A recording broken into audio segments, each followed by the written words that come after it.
Good evening, everyone. Welcome to another episode of the Two Shadow production. On tonight's story, we'll have some slow horror movies. But before that, I need a cigarette.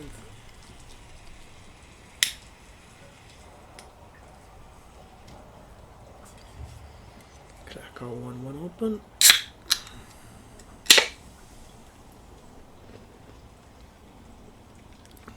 And let's get to it. Oh, do remember to like and subscribe, guys.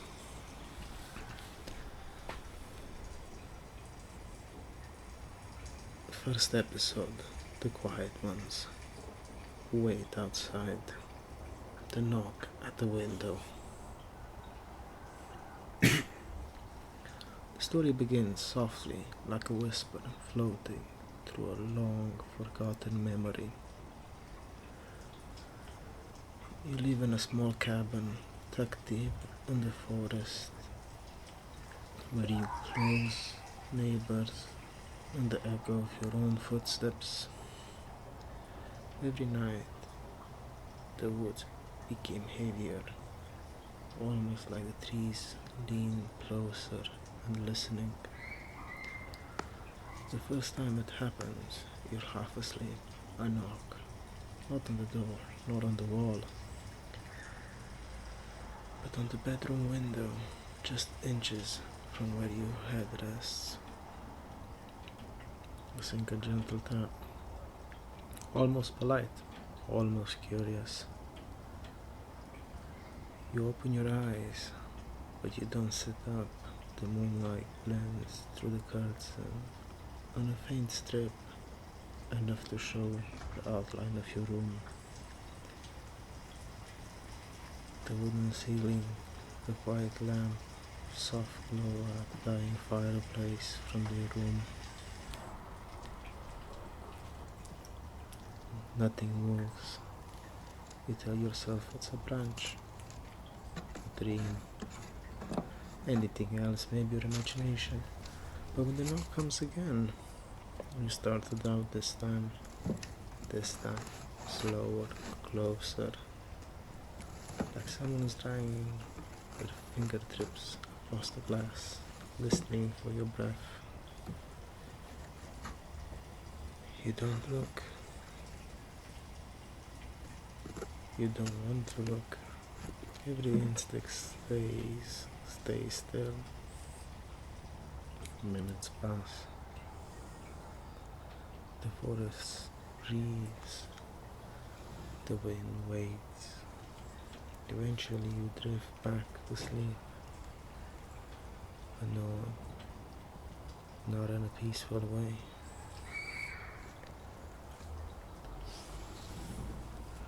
Sound slips into your dreams. A soft voice, almost chilling, like whispering through the glass. Not tonight, but soon. And when you finally wake up in the morning, you see it. A handprint, small, too small. The rest on the outside of your window. And it's facing inward, watching. You leave it there, because something inside you knows if you wipe it away, it might return tonight.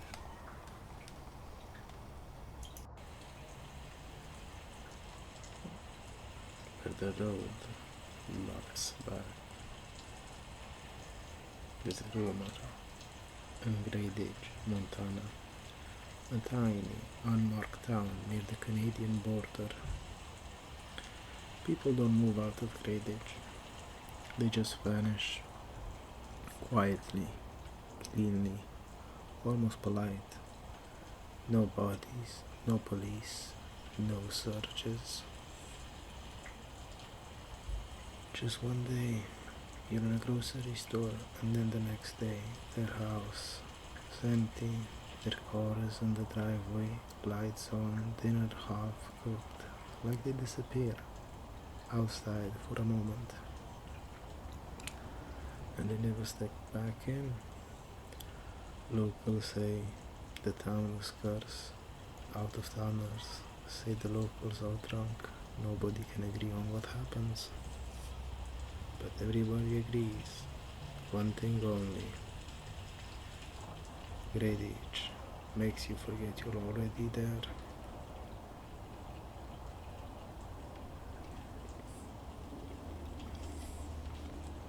A man looking for a missing town. Our main character is Mark. He hears rumors on a road trip through Montana.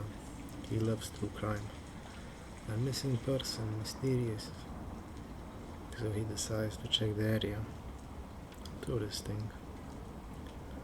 But every time he asks for directions to Great Ditch, people answer the same strange way. You already passed it. It's behind you. You've been there.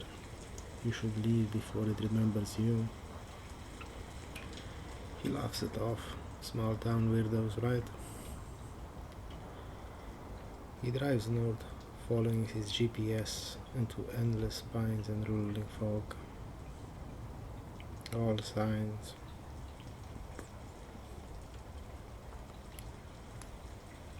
Say, welcome to Great Ditch. Population number is scratched off.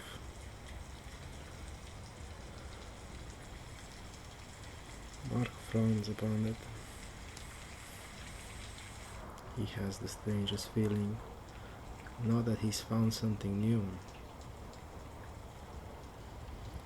but that he's returned somebody he'd forgotten about, like a deja vu, wrapped in dread. The town that haunts itself, Great Ditch, is silent. No cars, no people. Lights flicker on the windows, a radio playing somewhere far away with no voice, only just a static breathing. Mark walks through the main street. Everything looks alive and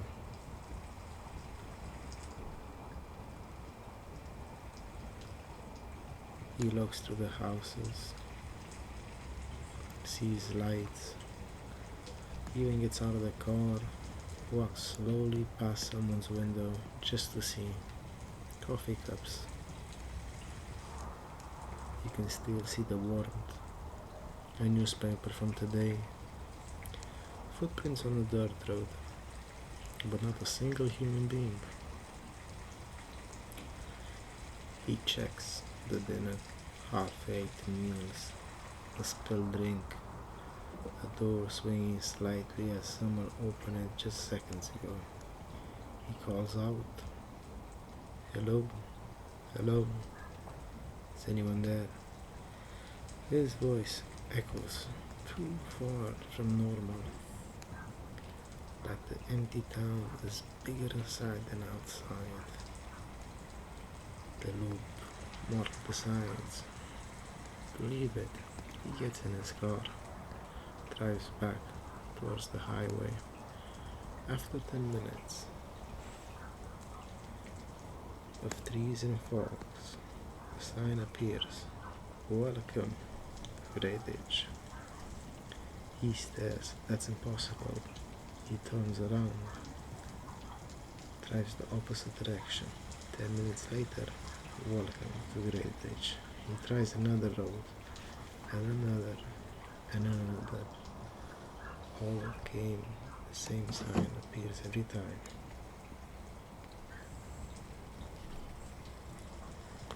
In every direction he goes.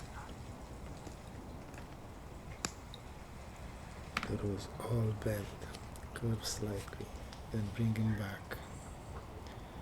Great Ditch is a circle with no outside. The first warning, while driving, his radio turns itself on.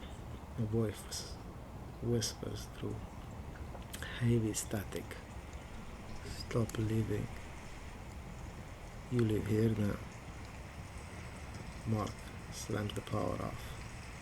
He turns himself on again. "You always lived here. You just forgotten." turns a corner sharply, and suddenly he realizes the scenery is familiar, too familiar. The same fallen tree, the same billboard, the same gas station. He's not driving, he's in a circle. And the town is shifting around him. The people who aren't people. At dusk, he sees the first person, a woman, shading completely, still at the end of the road, face black, eyes unfocused, like she's asleep while standing. He shouts to her. She doesn't move. Another person appears behind her.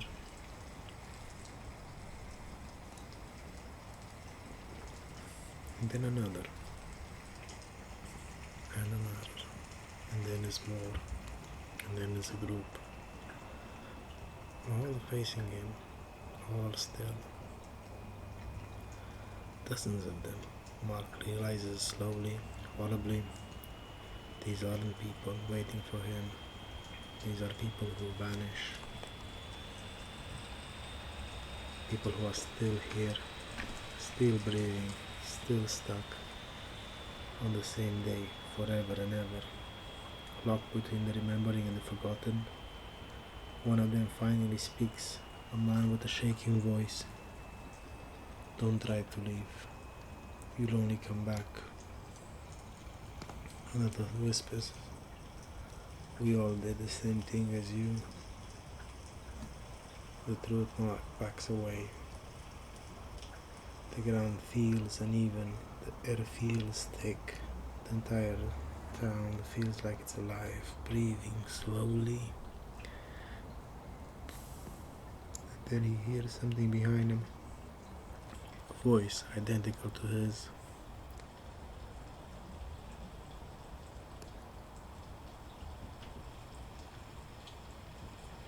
But not quite similar. Identical. Mark, why are you running? His blood goes cold. He turns around. Someone stands there. Someone with his face, with his clothes, his eyes. But bolder, or tired, or worn down by years spent here. Years he doesn't remember. The other Mark steps closer and whispers, you never came here to investigate the rumor. You came back because you escaped. And Grey Ditch does not let you escape twice. You got lucky. The crowd vanished, people close and whispering, he's home, he's back. He finally remembered. The older Mark smiles. With extortions, welcome back to the place you disappeared from.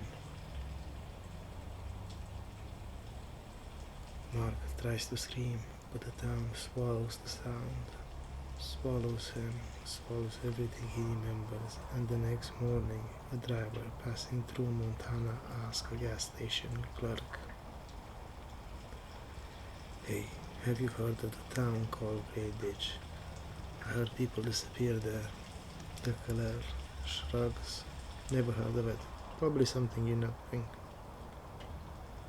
But behind him, on the far wall of the shop, a dusty old photograph hangs, a group picture of Greenwich Volunteer Fire Department, 1997.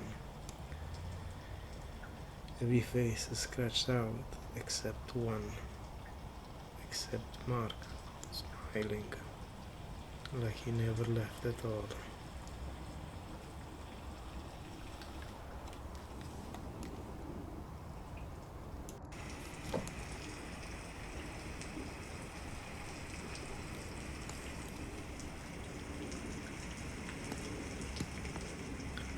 Now we have a Texas story, a Texas disappearance.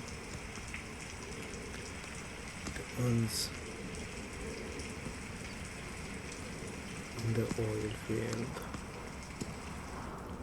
The rumor of Redwater, Texas. Deep in the east Texas, there's a forgotten patch of land called Redwater. It's not on the map. The county pretends it doesn't even exist. The locals refuse to drive past it after dark. Deadwater uses to be an oil town. Pump jacks, rusted trucks, roughneck bars until the summer of '98.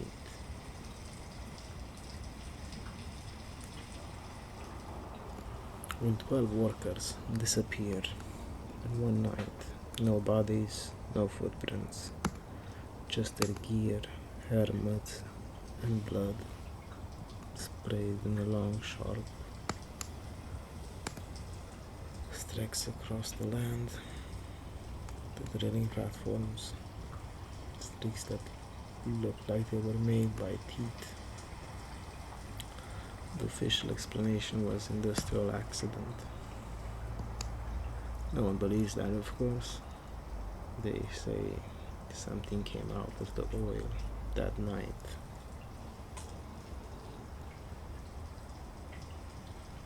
Tall, thin, with a jaw that opens wider than a man's chest.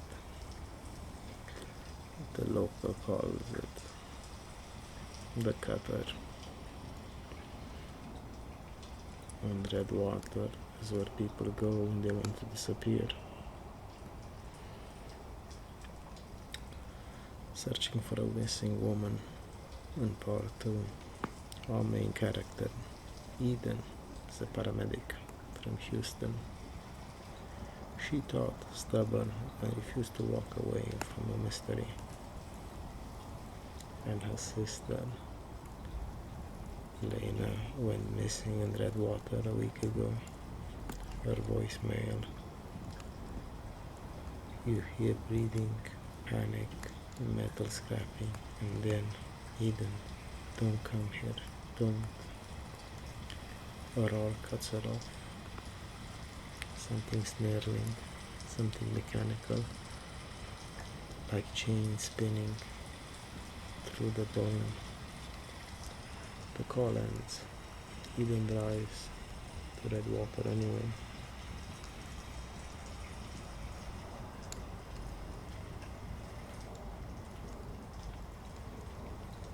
On the road towards Redwater, the silent gas station, she reaches a single gas station out on the outskirts of Redwater.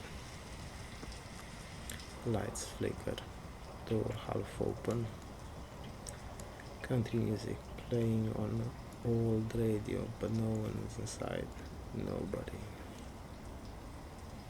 On the counter, Lena's phone, screen crack, last video saved, a dark field, shadow moving fast, too fast, a metallic growl, Lana sobbing, please, please, someone help me. The recording cuts off with a loud, violent yank.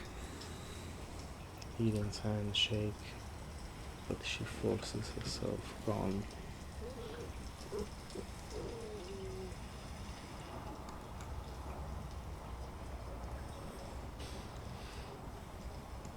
She steps outside.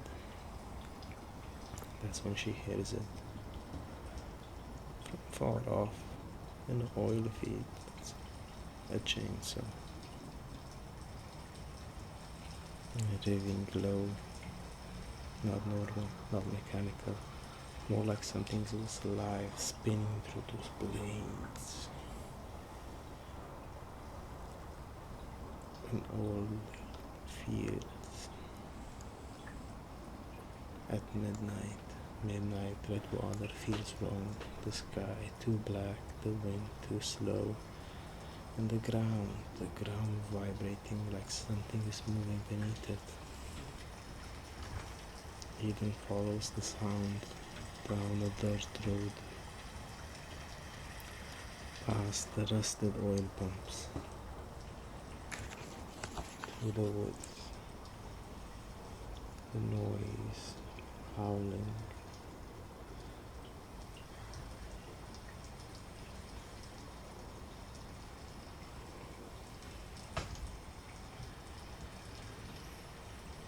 Finally, she reaches the field, abandoned drilling rigs. Then she sees it. A trail of deep gashes across the earth, as if something was dragged by a giant and spinning blade through the soil.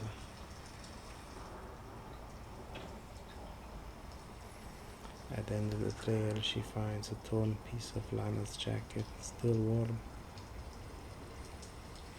He then whispers, "I'm here, Lana. I'm not leaving without you." But the sound of the chainsaw still rose, deep in the dark. It sounds like it's getting closer to her. Eden hides behind an abandoned generator. The roaring becomes louder and louder, like something is coming closer.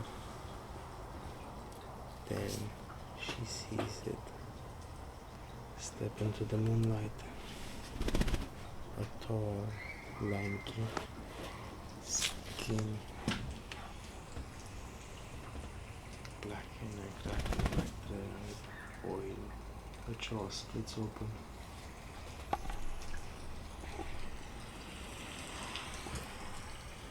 Open sideways and spinning a metallic fuzzles into the arms. I saw teeth turning like they were feeding in the air. It's chased, risen and falls like a smelling surge. The critter drags its spinning arms across a steel beam. Sparks fly. It tilts its head, listening, then a single word escapes its mouth, dragging like a metal of metal. "Ethan, Ethan," he says. She covers her mouth. How does it know my name? The demon sniffs again and whispers, "Join us. Join us, Eden." Eden noticed something behind the creature. Figures, dozens, people shading silently in the darkness, frozen, eyes empty, covered in oil and dust. The missing workers from 1998. The missing travelers, everyone who ever entered Redwater and never left. And Lana, standing among them, alive but not.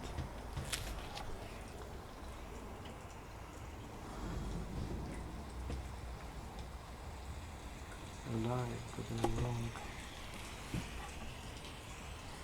way. Her eyes black, her skin pale. No expression. Eden steps out of hiding. "Lana, please." Lana's jaw twitch, her voice guns out, hollow, distant. "You shouldn't have come, Eden." Eden shakes, tears on her face. "What did it do to you?" she whispers. Lana steps closer. "We all share the thing under the oil." She lifts an arm and points to the ground. "That's why people disappear, because their bodies stay here, but their minds stay away." She touches Eden's face gently. "Now it wants you too."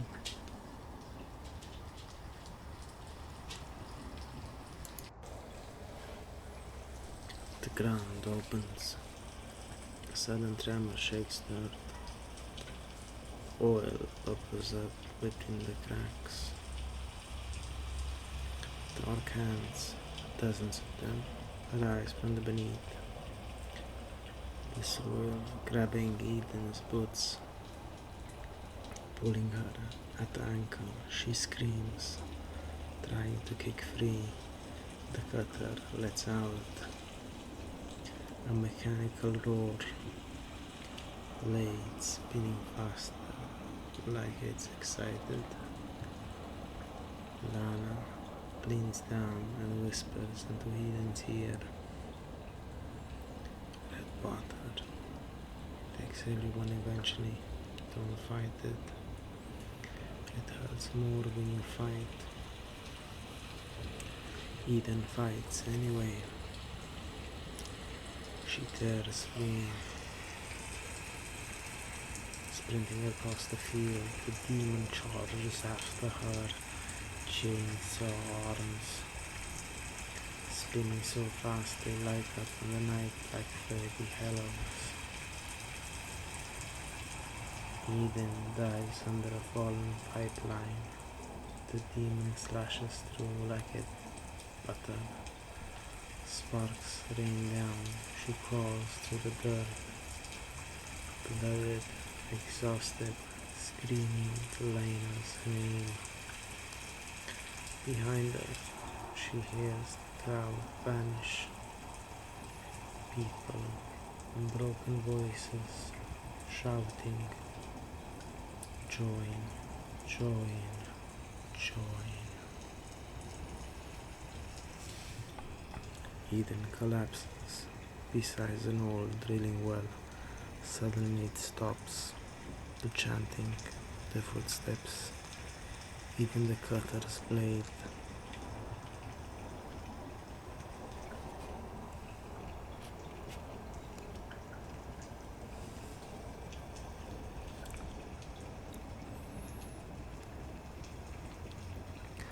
Everything goes quiet. She looks up and sees Lila standing alone, soft, human again. Sis, it's okay, Lana whispers. I needed you. Eden reaches for her, but Lena steps back and her face melts into black oil. Revealing the truth, Lena was calling for help. She was calling her back.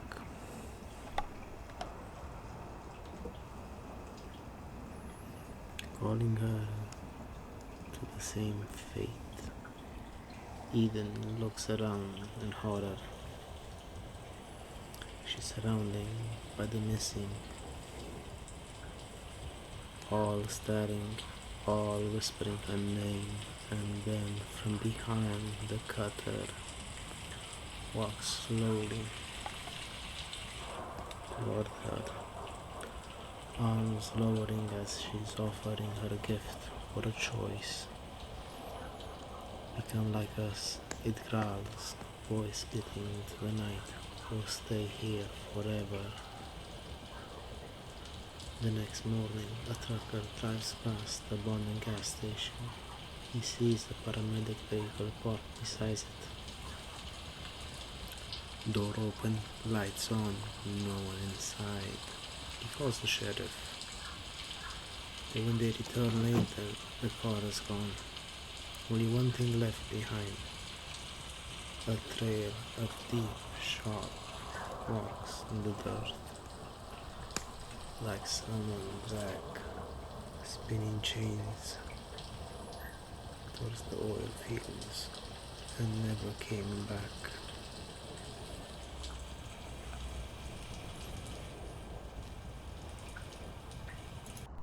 Hello everybody, welcome to another Two Shadows production horror video. If you enjoy this one, subscribe to the channel, like the video, and comment what you'd like to see next. On tonight's horror, we'll be talking about the most terrifying American horror stories. Let's begin. This first one is called the last broadcast. The emergency alert cut into every channel at 2:17 a.m. Not a tone, just a man's voice, calm and practiced. If you are hearing this, you are still early. People assumed it was a hack, a prank, a tired technician's mistake. Social media lit up for about 30 seconds before the signal interrupted again. Do not turn on your lights. They learn faces faster in brightness. In apartments across Chicago, lights flickered off. Curtains were drawn. Some laughed nervously. Others listened. I was part of the first sweep. The voice continued. We thought it was a gas leak. That's what they told us to say afterward. Police scanners went dead.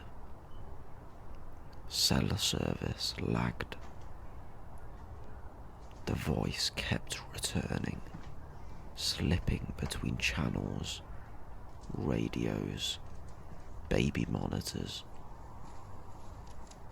They are not entering homes where people are asleep, it said yet.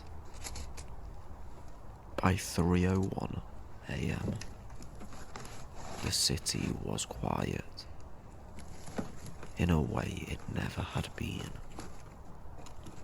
Not even during blackouts or blizzards. No traffic, no sirens, just breathing behind locked doors. The final broadcast came at dawn. If you made it this far, I'm sorry. They have learned patience. The sun rose over empty streets. Front doors stood open. Televisions flickered in silent living rooms. No one was left awake to turn them on. If you enjoyed this first horror story, the last broadcast, please subscribe to the channel and like the video. Let's continue. The cornfield that remembered. In rural Iowa, the Henderson farm had been abandoned for 30 years. No one argued why. Crops failed, livestock went missing.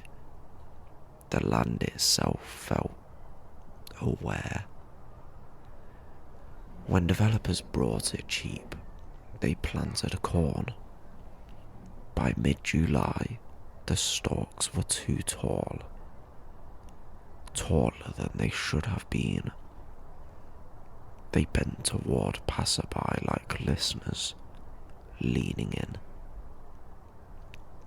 Kids dared each other to run through at night. None of them went far. Just a few steps before panic set in. Before whispers rose from leaves.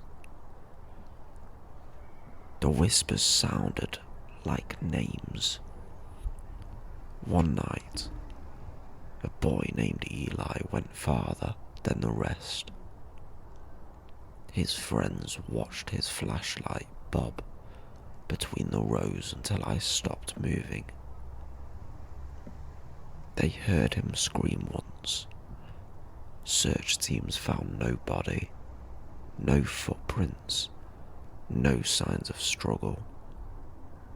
But the next morning, a new row of corn had grown overnight.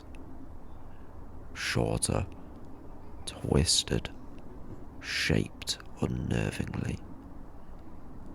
like a child curled in fear.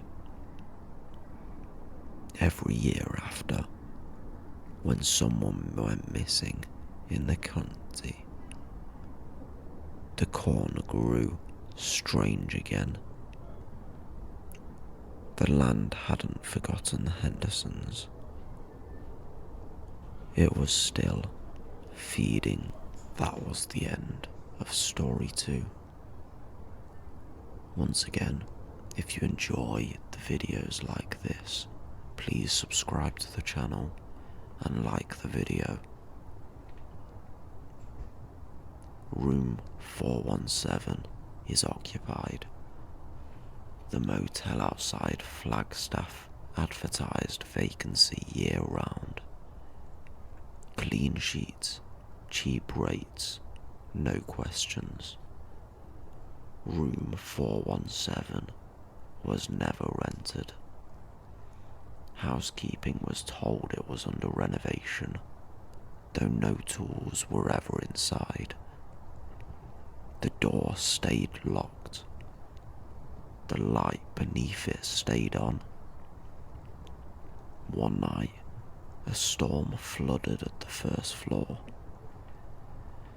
Guests were moved upstairs. A man with nowhere else to go was given 417 by mistake. The clerk hesitated, then smiled too quickly. Inside the room was normal, until the man noticed the mirrors. There were too many. Every wall reflected him from impossible angles. Some versions blinked out of sync. Some smiled when he didn't. At 2:03 a.m., the phone rang.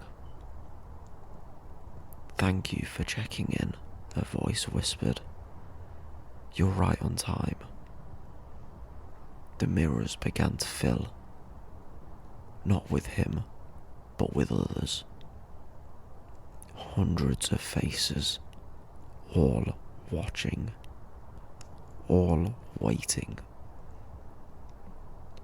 In the morning, housekeeping unlocked the door. The room was empty again. But the mirror over the sink had cracked.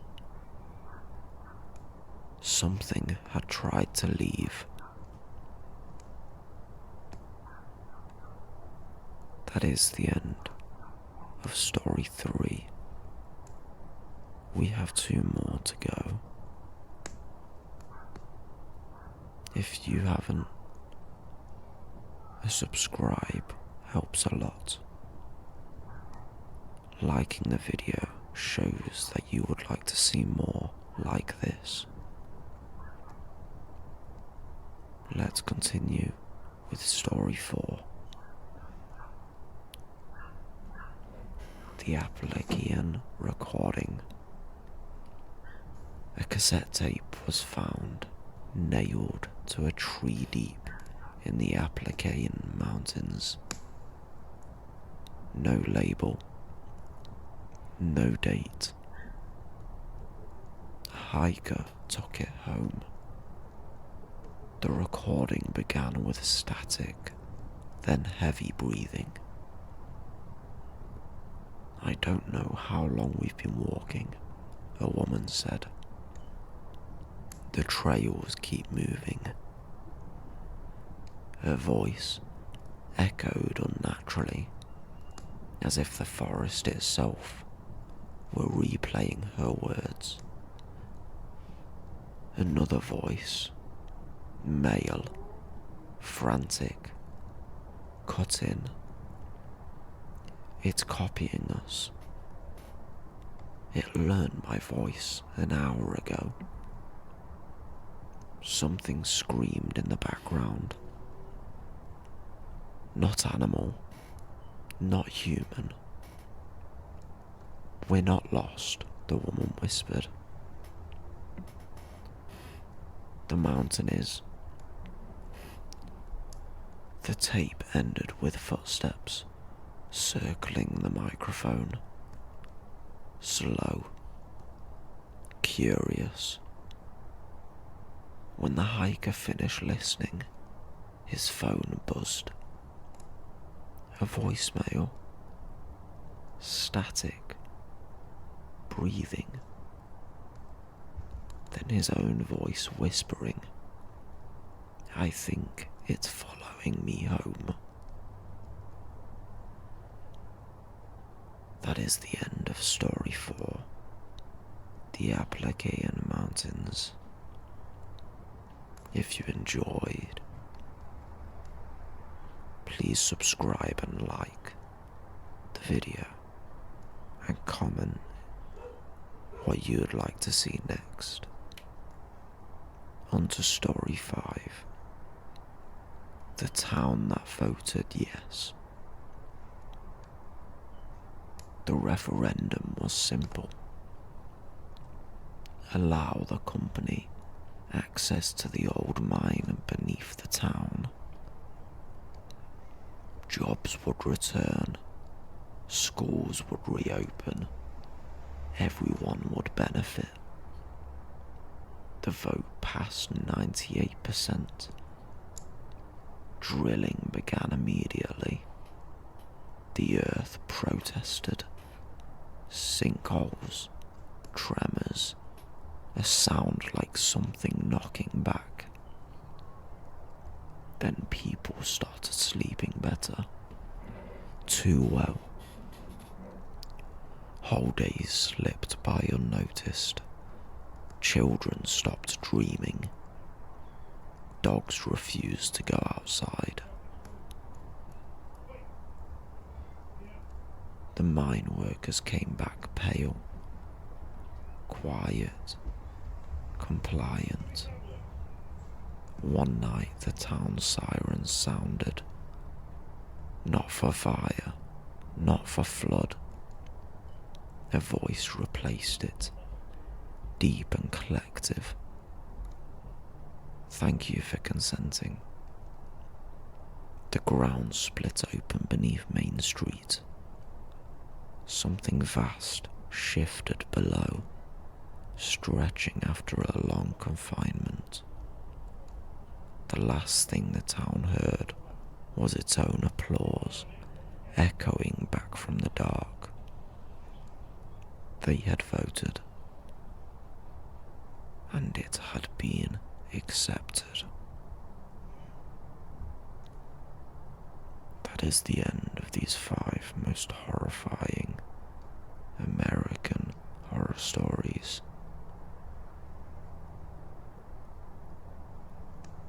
If you enjoyed, subscribe to the channel and like the video, and comment what you'd like to see next.